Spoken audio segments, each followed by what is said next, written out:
그 아이의 손을 잡고 이르시되 달리다굼 하시니 번역하면 곧 내가 네게 말하노니 소녀야 일어나라 하심이라.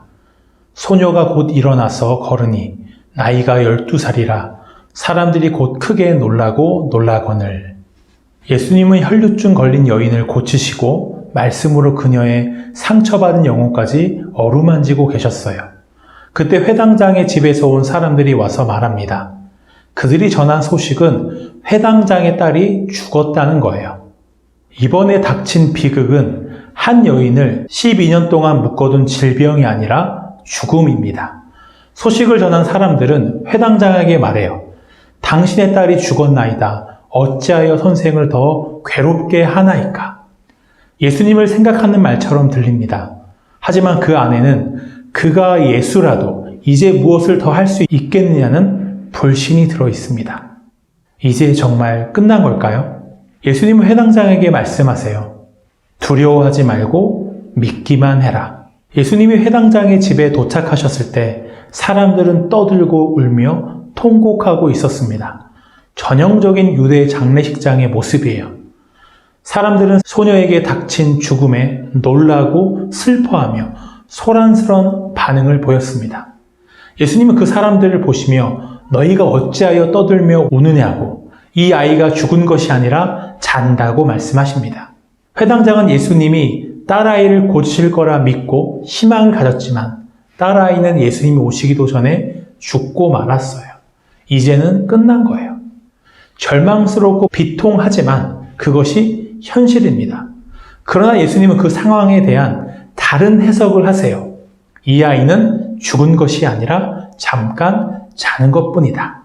예수님의 그 말을 들은 사람들은 비웃습니다. 예수님이 상황 파악도 못하고 얼토당토하는 말씀을 하신다는 거죠.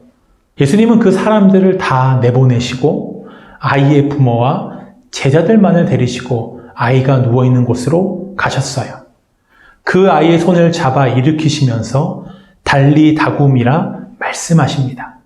소녀야 일어나라는 아람어였어요. 소녀는 정말 잠에서 깨어나기라도 한 것처럼 일어나 걸었습니다. 이제 정말 끝이라고 생각했던 죽었던 소녀가 다시 살아난 거예요. 사람들은 자신들의 상식을 벗어난 그 일을 보고 크게 놀랍니다. 예수님은 이 일을 아무에게도 알리지 말라고 사람들에게 경고하셨어요.